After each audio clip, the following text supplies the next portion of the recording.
یہ باتیں ساری پہلے ہو چکی ہیں، میں دہرا رہا ہوں کہ یہ بہت اہم مضمون ہے اور اس میں تباہی آئی ہوئی ہے، اور شریعت نے جتنے رشتے بتائے ہیں ان تمام رشتوں میں سب سے بڑا رشتہ خامند اور بیوی ہے۔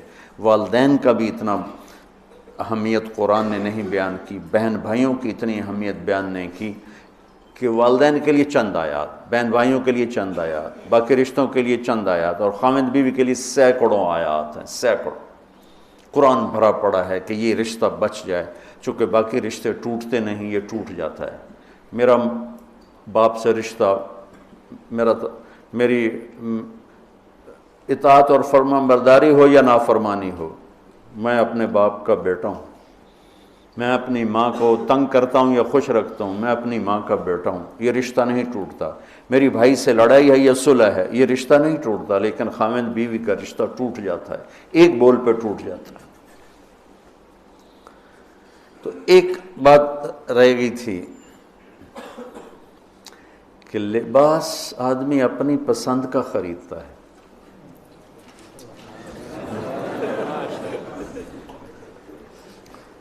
جب چھوٹا بچہ ہوتا ہے پھر تو ماں باپ پہناتے ہیں، جب وہ ہوش میں آ جاتا ہے تو وہ لباس اپنی پسند کا لیتا ہے، ماں کی پسند کا نہیں لیتا، باپ کی پسند کا نہیں لیتا ہے۔ تو لفظ لباس میں اشارہ ہے کہ والدین کو چاہیے کہ شادی میں اپنی بیٹی اور بیٹے کی پسند کا خیال رکھیں۔ یہ لفظ لباس بتا رہا ہے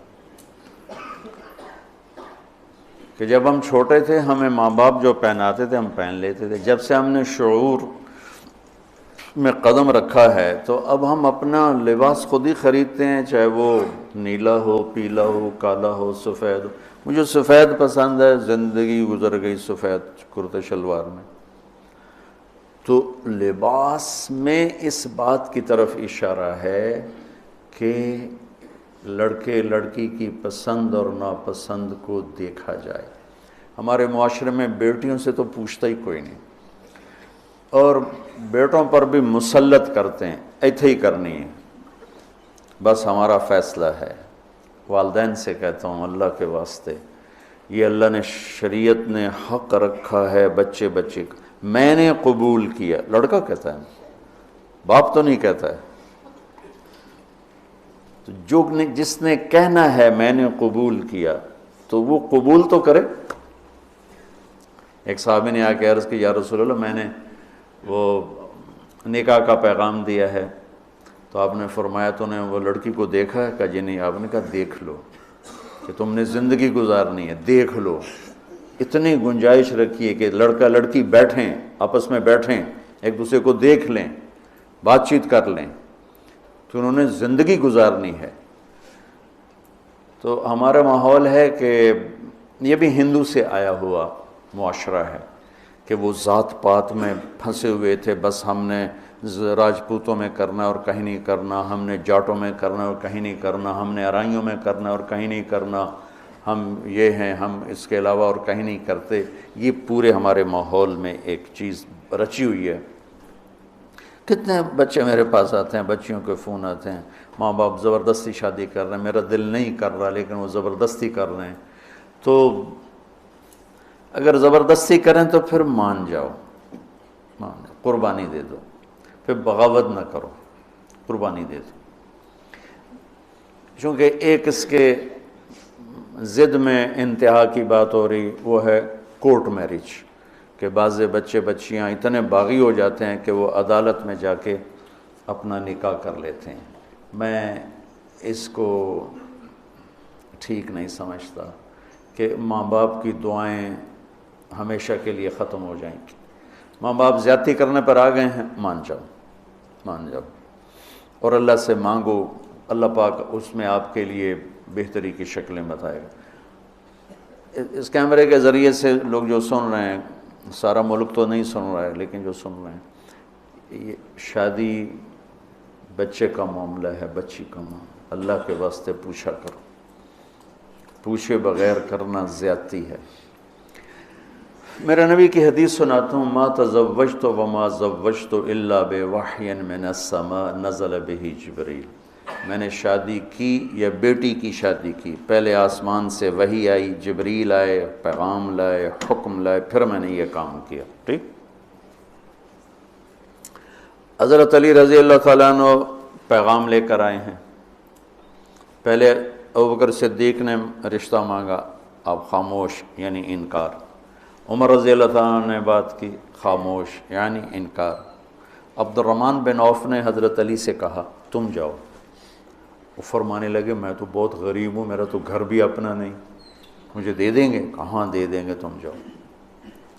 تو حضرت علی تشریف لائے، را کے بیٹھے تو شرم کی وجہ سے بولا ہی نہ گیا۔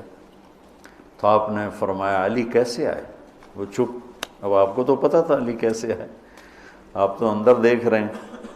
تو آپ نے فرمایا لگتا ہے تم فاطمہ کے رشتے کے لیے آئے ہوگے؟ کہا جی ہاں۔ تو آپ نے کہا انشاءاللہ، اور یہ کہہ کر اٹھ گئے۔ تو حضرت علی باہر تشریف لے گئے، صحابہ کھڑے ہوئے تھے انتظار میں۔ کیا ہوا؟ تو فرمایا انکار ہو گیا۔ کہنے لگے کیسے؟ کہا کچھ بولے ہی نہیں۔ تو عبد الرحمن بن عوف کہنے لگے کچھ تو بولے ہوں گے؟ کہا بس انشاءاللہ کہا تھا۔ کہا تو پھر بس مبارک ہو گیا کام۔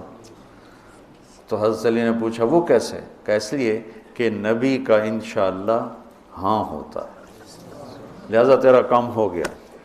اچھا اب بچوں، میرے بچوں سنو، جبریل آ چکے ہیں کہ اللہ فرما رہے ہیں کہ یہ رشتہ یوں ہونا ہے، وہیں ہاں کر دیتے۔ اللہ کے امر کے بعد تو کوئی گنجائش ہی نہیں، وہیں ہاں کر دیتے۔ یہاں کیوں نہیں کی؟ گھر گئے، بیٹی فاطمہ علی کا رشتہ آیا ہے، ہاں کر دوں۔ سبحان اللہ، سبحان اللہ، کمال ہو گیا۔ فاطمہ کا رشتہ آیا ہے، علی کا رشتہ آیا ہے، ہاں کر دوں۔ آپ کا کیا خیال ہے حضرت فاطمہ نے انکار کرنا تھا؟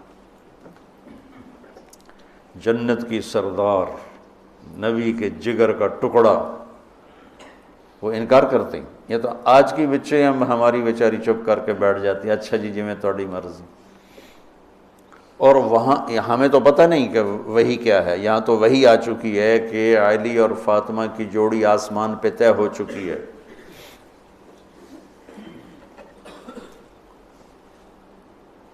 حضرت فاطمہ رضی اللہ تعالیٰ عنہ کے اقرار کے بعد آپ باہر تشریف لائے۔ وہیں اقرار کیوں نہیں کیا؟ ہمیں سبق دینا تھا کہ آسمان سے وحی بھی آئی ہو تو بھی بیٹی سے پوچھو۔ سبحان اللہ، سبحان اللہ، سبحان اللہ۔ آپ نے کہا علی بلاؤ لوگوں کو، تو وہ اس وقت مسجد بھر گئی ساری۔ تو آپ نے سامنے بٹھایا اور خود ممبر پہ کھڑے ہوئے اور فرمایا کہ لوگوں میرے پاس جبریل یہ پیغام لے کر آئے ہیں کہ میں اپنی بیٹی فاطمہ کا نکاح علی کے ساتھ کر دوں۔ پھر آپ نے خطبہ پڑھ کے فرمایا کہ علی میں نے 400 درہم کے عوض فاطمہ بنت محمد کو تیرے نکاح میں دیا، تو نے قبول کیا؟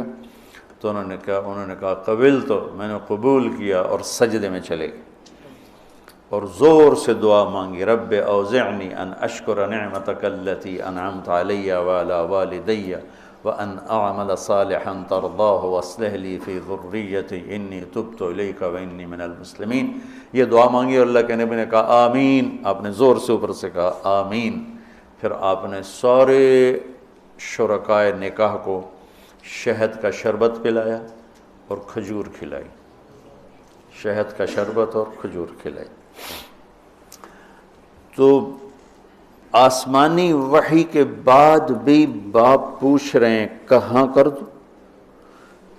تو ہمارے پاس تو وحی نہیں ہے، اور ایک بچی نے زندگی گزارنی، ایک بچے نے زندگی گزارنی، اور ماں باپ ان کی وہ رائے کے خلاف اولاد بولے تو وہ کہتے ہیں یہ گستاخ ہو گئے ہیں، یہ نافرمان ہو گئے ہیں۔ وہ پھر وہ ان کو وہ جذباتی طور پر ان پر پریشر ڈالتے ہیں، ہم نے تمہیں بچپن میں پالا، ہم نے ماں کہتی میں تینوں دودھ پیوایا، میں تیرے پوتڑے دھوتے، آج تو میرے اگو بلینا ہے۔ وہ اماں جی میں زندگی گزارنی ہے، تسی گزار بیٹھے ہو، میں گزارنی ہے۔ ہمارے دینی حلقے ہوں یا دنیاوی حلقے ہوں، نہ کوئی بچے سے پوچھتا ہے کہ بیٹا یہاں آپ کا کر دیں، آپ کا کیا رائے ہے، نہ کوئی بچی سے پوچھتا ہے کہ بیٹی یہ رشتہ آیا ہم ہاں کر دیں، بلکہ بچیوں سے چھپا کے رشتے کیے جاتے ہیں کہ وہ بچی کو پتہ ہی نہیں ہوتا۔ ہمارے پرانے تعلق والے ذمہ دار گھرانے کی بچی کہا جی مولانا صاحب چلو ماں باپ جہاں کر دیں ٹھیک ہے، ہمارا سر جھکا ہوا ہے، اتنا تو دیکھ لیتے انسان کا بچہ ہوتا ہے، ایک شرابی کے ساتھ میری شادی کر دی، عمر گزر گئی میری روتے روتے، فیملی میں ہی کرنا تھا تو کوئی اور شریف بچہ دیکھ لیتے، مجھے صرف فون پہ کہا گیا کہ باسی تیری منگنی کر دیتی ہے تو فلانی تاریخ نو تیری شادی، اور وہ شرابی تھا میرا، آج تک وہ شراب پیتا۔ یہ وہ دکھتے ہوئے مسائل ہیں جن کو ہم دین کی روشنی میں دیکھتے ہی نہیں ہیں، اپنے رواج کی روشنی میں دیکھتے ہیں، ہمارا رواج کیا ہے، ہمارا دستور کیا ہے، اس پر ہم چلتے ہیں۔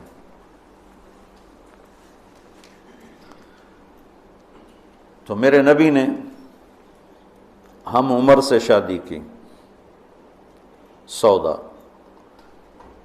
عمر سے بڑی سے شادی کی، خدیجہ، کم عمر سے شادی کی باقی ساری بیگمات، خاص طور پہ حضرت عائشہ،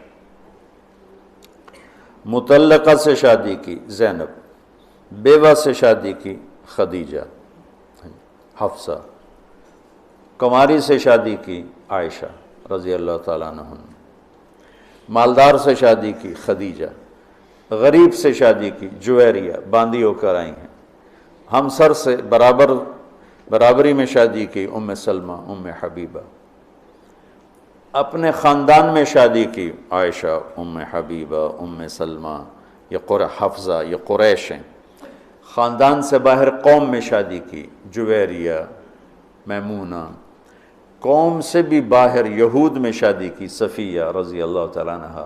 یہ کتنی نسبتیں ایک عورت کی بن سکتی ہیں، ان سب میں میرے نبی نے شادی کی، اور آپ حیران ہوں گے اپنی 3 بیٹیاں بنو امیہ کو دیں جن کے ساتھ جانی دشمنی، ابو العاص کو حضرت زینب، ابو العاص بن ربیع بن امیہ بن حرب، اور عثمان بن عفان بنو امیہ، تو پہلے حضرت رقیہ کا کیا، پھر ام کلثوم کا کیا، اور علی اپنے گھر کے تھے، خاندان کے تھے، تو ایک فاطمہ کا رشتہ ان کے ساتھ کیا، اور حضرت عثمان کے نکاح میں جب حضرت ام کلثوم کا بھی انتقال ہوا تو آپ نے فرمایا میری 100 بیٹیاں ہوتی اور اس طرح مرتی، 100 کی 100 عثمان کے نکاح میں دیتی۔